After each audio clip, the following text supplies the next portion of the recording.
Hallo Honigliebhaber, ich bin Eva von Bee-Pioneer Projekt. Wollt ihr den besten Honig aus Europa entdecken? In meinen Interviews treffe ich Imker aus ganz Europa. Bleibt dran, 4 spannende Geschichten hinter jedem Tropfen Honig. Schauen wir uns, wo Sandris den Honig zubereitet. Ja, das ist unser kleines Raum für Honigschleudern. Wie Sie sehen, das erste Honig sind schon geschleudert und hier kann man sehen den. Also das sind die leeren Waben Ja, dann, genau. ne? Vom Honig. Das ist das beste Bienenwachs, das Hoffnungen von Waben. Hier sind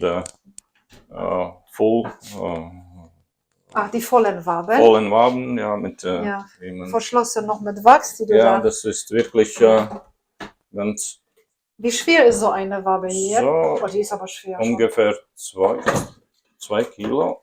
2 Kilo kleine Wabe. So voll Ja. mit zugemacht, dass die Bienen hat das Arbeit gemacht bis zum das ist Ende schön. und Honig ist ja gereift und alle Enzyme sind da und den Bienen jetzt lagern das für Winter eigentlich. Ja, das ist schön. Und Und hier sind dann ja, die eine Waben. Honigschleuder und das Raum ist nicht so groß wie bei großen Firmen, aber wir stellen, dass wir brauchen vielleicht nicht so große Räume, aber alles schnell in und schnell out machen und ja, aber doch, wir brauchen ein bisschen schon mehr. Und das ist Was sind das für die Bilder? für den Bienenentwicklungsphasen, dass die Königin wächst 16 Tage, Ach so, da. den Drohnen 24 Tage und arbeiten 21 Tage, das verschiedene Brutphasen. Brutphasen. Ihr erinnert euch sicher noch an Sandris, den Imker, der den Schritt gewagt hat, aus der Hektik der Stadt Riga nach Kalnomedus zu ziehen. Sandris sieht sich aktuell einer großen Herausforderung gegenüber.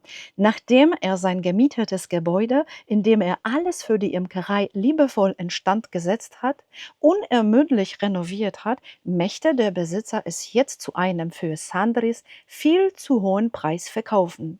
Zudem gibt es bereits einen Käufer und ohne Unterstützung könnte Sandris bald mit seiner Imkerei und seinen wertvollen Utensilien auf der Straße sitzen.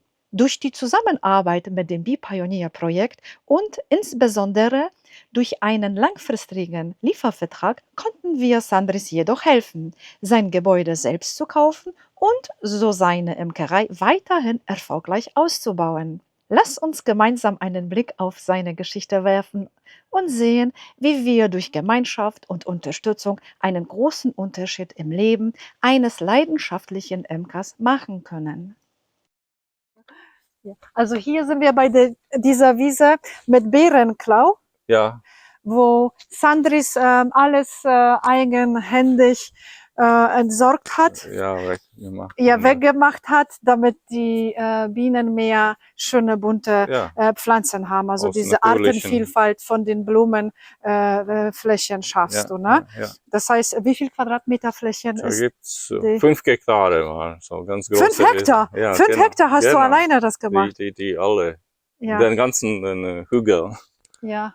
Und ja, wir haben den Bio-Kühen besorgt und jetzt die sorgt, dass die Wiese in natürlicher Weise dann wieder zurückkommt. Und haben hier ein Stück gegeben von einer guten Wiese, dass die Samen dann seine Füße bringt nach dieser Wiese und dann baut wieder zurück eine schöne, bunte, natürliche Wiese. Ah, das ist schön. Das habe ich noch nicht gehört von einem Imker. Vielleicht machen das ja natürlich alle, ne? Aber bei dir, das ist ja speziell.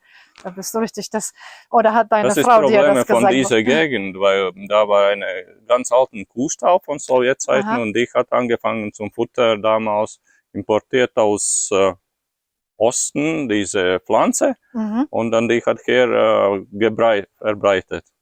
Ah, Deswegen, das war eine Probleme für diesen Gegend, ja. Ja. Und, Okay. Und jetzt fahren wir zu den Bienen, ja, weil die hast du ja überall verteilt, ne? ja, auch Okay. manche Bienen. Vorne sehen wir die Frau Ivas, ja? Eva, ja, Eva. kleine Luise und, Kleine Luise. und noch kleiner Jakobs. Jakobs, ja. Ich befinde mich jetzt gerade mit Sandris bei seinen Bienenstücken. Die sind ja, sehe ich gerade hier von hinten nummeriert. Genau. Aber ich gehe da nicht näher ran, weil die trotzdem, während es ein bisschen regnet, weiterarbeiten. Ich wollte sie mir ja nur ein bisschen von nahem angucken, wie die so aussehen. Die haben so leichten grauen Touch, die Bienen. Was ist das für eine Sorte? Die sind nicht so wie bei uns so bräunlich. Ja. Die sind Bei so, euch vielleicht mehr ist beliebt den Backfast. ja, genau, das Sorte sind von die. Bienen, Ja, ja, die und kann die- man streicheln. Ja, und die sind Ja. in Carnica-Bienen ein bisschen wilder, aber die trägt ein bisschen besser den Winter, durch die Winter, weil hier ist die kälteste Winter und längste Winterphase in Lettland. Die Sommer ist ganz Aha. kurz, das kürzeste Sommer, weil Frühling fängt an 2 Wochen später als in Kurland oder in anderen Lettlands Teile, weil sie sind das höchste Punkt Lettlands. Und das Herbst fängt an 2 Wochen früher als in andere. Und im Winter wir haben Schnee, die andere Part von Lettland hat keinen Schnee. Mhm. Das sind die Bienen auf jeden Fall sehr robust. Ja, dann muss ein bisschen robuster sein und der Honig auch fließt ein bisschen kürzere Periode, aber intensiver. Und das ab und zu sagt man auch, dass der Geschmack ist intensiver als von südlichen Part. Ja. Ja. Vielleicht reingucken. Oh, Kisten. Das ist eine. Wir können auf dem schlafen, das riecht ganz gut nach Propolis. Ah ja, das stimmt. Und das ist unsere lettische traditionelle Methode. Das sind lettische Bienenhäuser, Bienenbeutel. Sie sind ganz groß, schwer, nur von Holz gemacht, ohne Styropor, nur alles Naturmitteln. Deswegen auch das passt zum Organic Beekeeping. Okay, wir können uns jetzt langsam so hier bewegen. Ich höre die Drohnen, weil Ja, die Drohnen das ist machen was von- Kontrolle, wer hier jetzt von so bei den Propolis. Bienenvölkern ist. Hier kann man sehen, Ach ja, Propolis, ne? Propolis. Das sieht hübsch aus. Propolis-Stückchen gesammelt und da unten Ja. dann drin sind. Ich hole mal die Kamera, dann kann ich ja das mal filmen, weil das habe ich mit dem Kissen und Propolis noch nicht gesehen. Hier kann man den Hand aufmachen, so wie warm ist in den Aha. Bienenstöcken. Das ist, Und wie warm ist es? Kannst du das mit der Hand messen? ja, das ist so rund um 36 Grad. Ja. Mhm. Oh, das riecht so schön nach Propolis. Ach so, das heißt, die Kissen, die jetzt richtig mit Kissen Propolis nachher sehr intensiv riechen, nimmst du nach Hause, belegst du die und dann schläft die ja richtig Ja. schön in Propolis. Das ist eine- Inhaliert ihr, ne?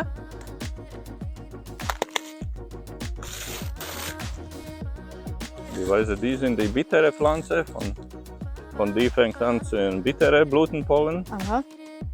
Aber das ist auch ein Kräuter, wie Wurzel. Kräuterarte.